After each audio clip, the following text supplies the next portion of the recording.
Antoine de Saint-Exupéry, Le Petit Prince.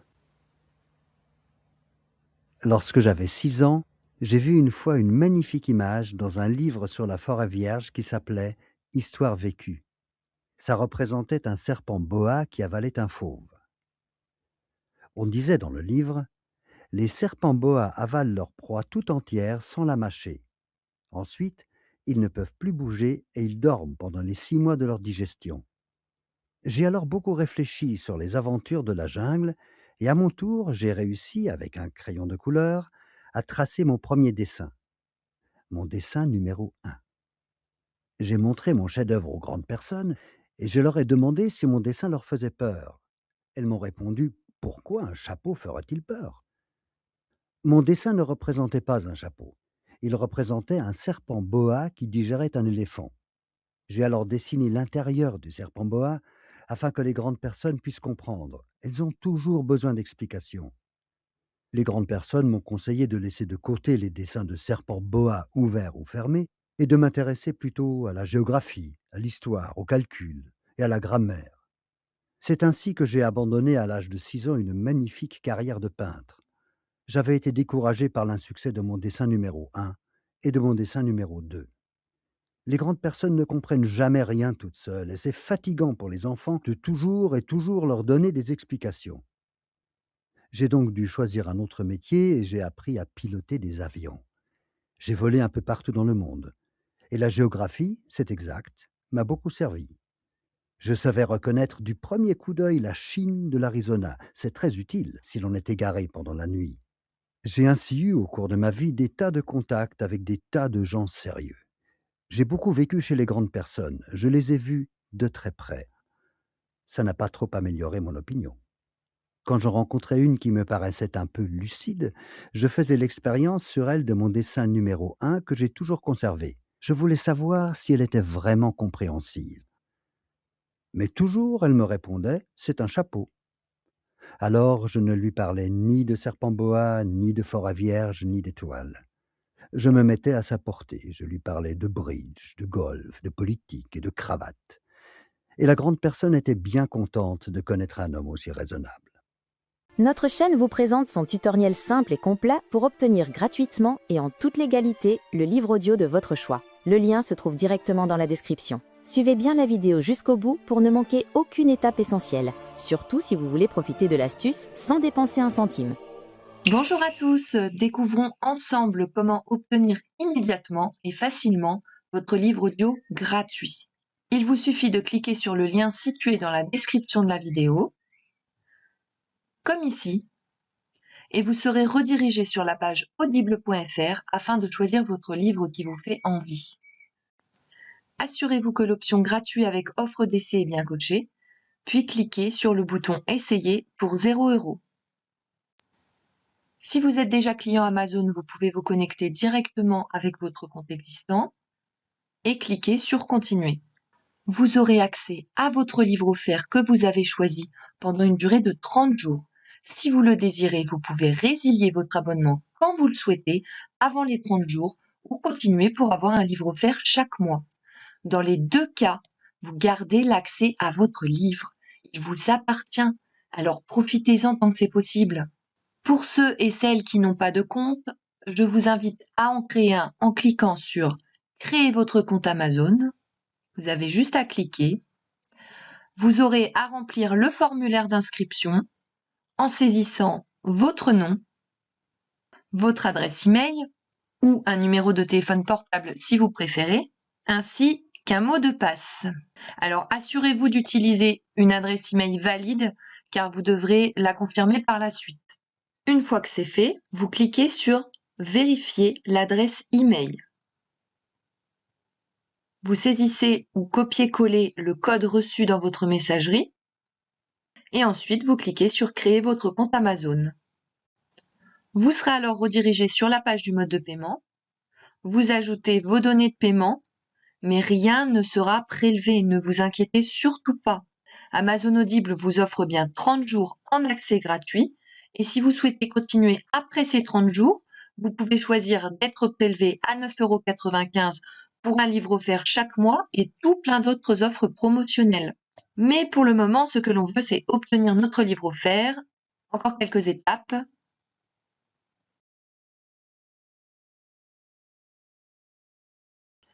Vous renseignez votre adresse postale et votre numéro de téléphone. Pour celles et ceux qui se sont inscrits par mail, vous n'êtes pas forcément obligé de mettre un vrai numéro de téléphone si ça vous dérange trop, parce que vous pouvez quand même y accéder de cette manière. Vous cliquez sur gratuit 30 jours. Vous pouvez voir que le montant est bien de 0 €.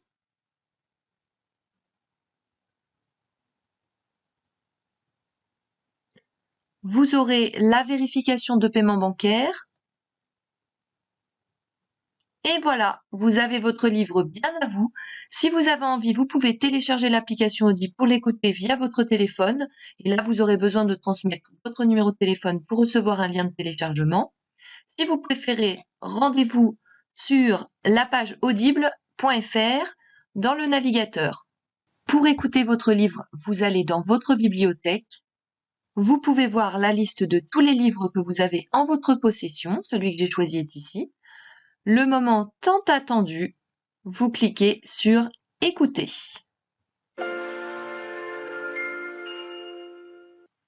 Bienvenue chez Audible. Nous vous souhaitons une bonne écoute.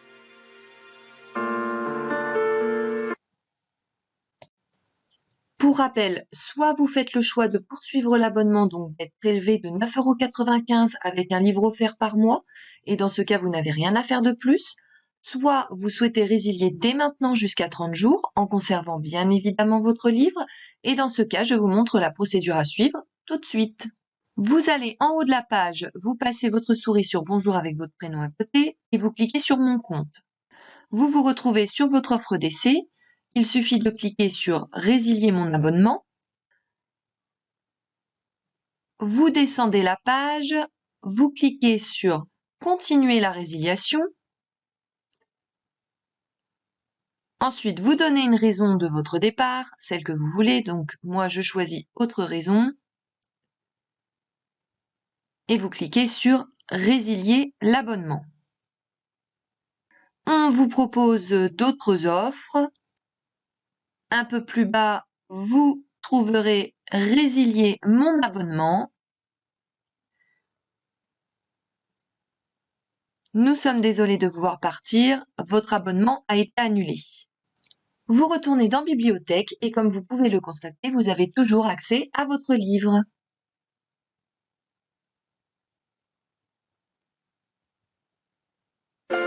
Sachez que vous pouvez procéder avec la même astuce pour les livres Kindle.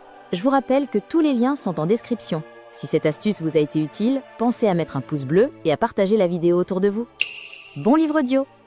Au programme de ce décryptage aujourd'hui, on plonge directement au cœur d'un conflit philosophique fascinant, celui qui oppose l'imagination débordante, l'univers sans limite d'un enfant, au monde pragmatique et, avouons-le, souvent très rigide des grandes personnes. C'est parti pour une exploration visuelle qui risque bien de remettre en question notre propre façon de voir le monde. On commence par cette citation mythique qu'on a tous déjà entendue. Ça pose le décor tout de suite, n'est-ce pas ?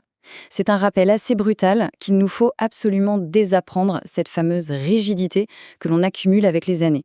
Car cet émerveillement naturel de l'enfance, on le perd malheureusement très vite dès qu'on commence à prendre les affaires courantes trop au sérieux. Chapitre 1 donc, le regard de l'enfance. Tout part de là.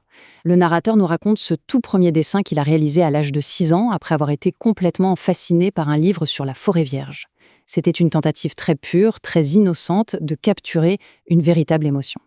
Et c'est exactement là qu'on observe la déconnexion totale entre les deux mondes. D'un côté, les adultes regardent le dessin, n'y voient rien de plus qu'un banal chapeau, et conseillent sagement d'aller plutôt étudier les mathématiques ou la géographie. Mais la perspective de l'enfant, elle, visualise parfaitement un serpent boa en train de digérer un éléphant tout entier. Tout est une question de perspective. Le dessin du mouton. Ce manque total d'imagination imposé par le monde adulte va hanter notre narrateur pendant des années. Et ce, jusqu'au jour où un terrible accident d'avion en plein désert du Sahara vient tout bousculer. C'est une question de survie, dans un isolement le plus total, qui va provoquer la rencontre la plus inattendue qui soit. Imaginez un peu la scène. On se réveille à des milliers de kilomètres de toute terre habitée, et soudain, un petit bonhomme extraordinaire apparaît de nulle part. Et le plus incroyable, c'est qu'avec un sérieux olympien, il formule cette demande d'une simplicité désarmante. S'il vous plaît, dessine-moi un mouton. Totalement pris au dépourvu, l'aviateur doit dépoussiérer ses talents artistiques, ceux-là même qu'il avait abandonnés à l'âge de 6 ans.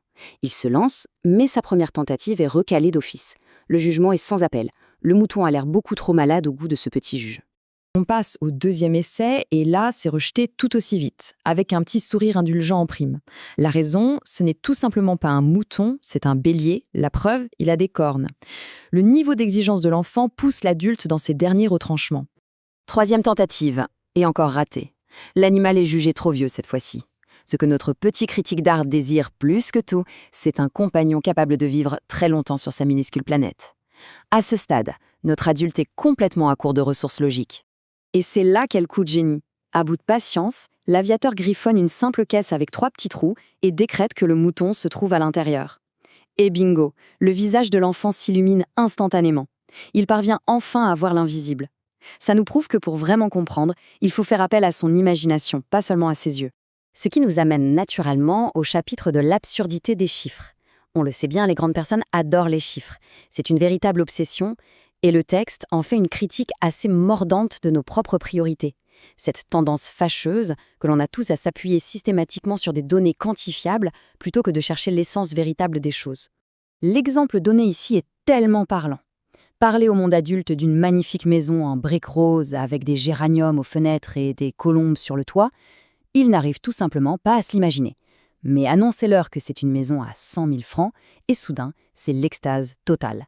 Les chiffres ont complètement remplacé le ressenti. Et on retrouve cette même rigidité dans les préjugés de la société. C'est presque absurde. Prenez l'histoire de cet astronome turc. En 1909, il découvre l'astéroïde B612. Personne ne le prend au sérieux à cause de ses vêtements traditionnels. 11 ans plus tard, il refait exactement la même présentation, en costume cravate européen, et hop, tout le monde l'applaudit. La forme prend totalement le pas sur le fond. Le danger des baobabs. Le vrai problème de cette mentalité superficielle, c'est qu'on finit par passer à côté de véritables menaces, simplement parce qu'elles sont invisibles au début. Et là, on aborde une leçon vitale sur l'importance d'entretenir son propre monde, son environnement intérieur. Sur sa petite planète, le prince s'impose une discipline matinale de fer. Le but ? Distinguer les bonnes graines des mauvaises. Il faut impérativement repérer et arracher les minuscules pousses de baobab dès qu'elles pointent le bout de leur nez. Sinon, c'est la catastrophe. Elles s'enracinent, perforent le sol et finissent par faire littéralement exploser la planète entière. C'est un avertissement retentissant d'une grande urgence visuelle. Ça nous montre très clairement ce qui se passe quand on laisse la complaisance s'installer. Les petits problèmes du quotidien, si on les néglige, deviennent immenses et finissent par tout détruire. C'est le destin inévitable d'un monde habité par la paresse. Le secret de la rose. Après cette discipline de l'esprit, on bascule dans quelque chose de beaucoup plus intime. Les affaires du cœur. On découvre un personnage traversé par une profonde mélancolie. D'ailleurs, lors d'un gros coup de blues, il raconte avoir regardé le soleil se coucher 43 fois de suite, juste pour apaiser sa tristesse silencieuse. C'est là qu'il livre cette pensée magnifique, avec tellement de passion. Si on aime une fleur qui est absolument unique dans tout l'univers, alors regarder les étoiles suffit amplement pour être heureux. Il défend l'idée que cette fragilité, que cette guerre millénaire entre les moutons et les fleurs, est infiniment plus cruciale que n'importe quel calcul mathématique d'un adulte en but de lui-même. Et on fait la connaissance de cette fameuse rose, une fleur unique, un tantinet coquette, qui a pris tout son temps, bien à l'abri dans sa chambre verte, pour ajuster ses pétales à la perfection. Elle symbolise toute la beauté, mais aussi l'immense responsabilité émotionnelle que représente le fait d'aimer, l'engagement total envers ce qui est unique et invisible aux yeux des autres. Alors, pour conclure ce décryptage, face à toute cette sagesse venue des étoiles, une vraie question s'impose. A-t-on perdu notre propre capacité à voir l'invisible ? Sommes-nous devenus, nous aussi, ces grandes personnes, complètement obsédées par les chiffres et les apparences ? Cela nous laisse une belle matière à réflexion. Ne serait-il pas temps de réapprendre au fond comment regarder les étoiles ?